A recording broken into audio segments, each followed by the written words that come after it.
अस्सलाम वालेकुम। कहा जाता है कि जब जुल्म बढ़ता है तो मिट जाता है और फिर जब अल्लाह किसी मजलूम का इंतकाम लेने पर आता है तो बड़े बड़े जो लश्कर होते हैं उनको सिर्फ अबाबीलों के उन कंकरों से ही मार देता है कि जो अपनी चोंचों में लेकर उड़ते हैं। मोदी ने भारत के अंदर मुसलमानों पर बेइंतहा जुल्म किए, मकबूजा इलाकों में बेइंतहा जुल्म किए और अब उसके जुल्म की तारीख रात है ये मिटना शुरू हो चुकी है और उसको भारत के अंदर बदतरीन नाकामियों का, बदतरीन बदनामी का सामना है, जिसका सबसे बड़ा सबूत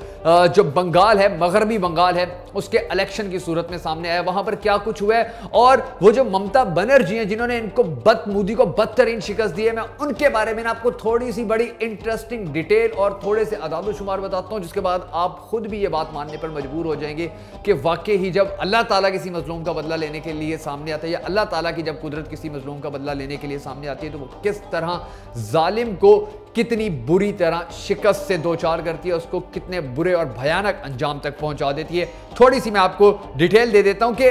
मगरबी बंगाल के अंदर 5 रियासतों के अंदर इलेक्शन हुआ और उस इलेक्शन के अंदर भारत के अंदर हुकूमत साजी के लिए जो मगरबी बंगाल है उसमें हुकूमत साजी के लिए 292 में से 147 नशिस्तों की जरूरत होती है, नशिस्तें जीतनी होती हैं और ममता बनर्जी ने वहां पर 213 सीटें जीत ली हैं और भारतीय जनता पार्टी यानी मोदी को सिर्फ 77 सीटें मिली हैं और ये एक ऐसी लानत है मोदी के मुंह के ऊपर कि जो सारी जिंदगी नहीं मिट सकती और इंशाल्लाह बहुत जल्द भारतीय मुसलमान और मकबूजा इलाकों के जो मुसलमान हैं वो इस नासूर से जान छुड़वाने में कामयाब हो जाएंगे। अगर आप भी इस दुआ में शामिल होना चाहते तो कमेंट बॉक्स में आमीन जरूर लिख दीजिएगा। अब मैं आपको थोड़ा सा बताता हूं ममता बनर्जी के बारे में, बड़ी इंटरेस्टिंग उनके बारे में मालूमात हैं कि 2 बार वजीर आला बन चुके हैं और इस इलेक्शन के बाद 3 मरतबा, 1 मरतबा फिर ये वजीर आला बनने के इनके चांसेस बढ़ चुके हैं और ये भारत की पहली खातून है जो इस तरह कामयाबी से इतनी आगे जा रही हैं।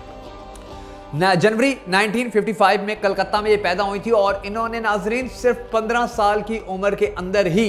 पॉलिटिक्स शुरू कर दी थी। 1991, 1996, 98, 99, 2004 और 2009 में कलकत्ता में जो है ये रुकने पार्लियामेंट भी रही और इसके साथ साथ आज तक इतनी बड़ी पॉलिटिशियन होने के बाद, यानी कि ममता बनर्जी जो है वो इतनी बड़ी पॉलिटिशियन है, उनके पास इतने ज्यादा ओहदे रहे हैं मगर आज तक नाज़रीन वो सिर्फ 2 कमरों के घरों के अंदर है, 2 कमरों के घर के अंदर रहती हैं और उसके साथ साथ वो शायर भी हैं, नावल निगार भी हैं और उनकी सिर्फ 300 पेंटिंग्स 9 करोड़ रुपए में बिकी थी। 300 पेंटिंग, यानी कि वो इतनी बड़ी एक आर्टिस्ट भी हैं पॉलिटिशियन होने के साथ साथ। इसी तरह 2012 में टाइम मैगजीन ने उन्हें दुनिया की 100 बाअसर तरीन खवातीन में शामिल किया था और मई 2019 में उन पे एक बंगाली फिल्म बाघनी यानी कि शेरनी बनी थी, यानी कि शेर बनी थी, यानी कि ये जो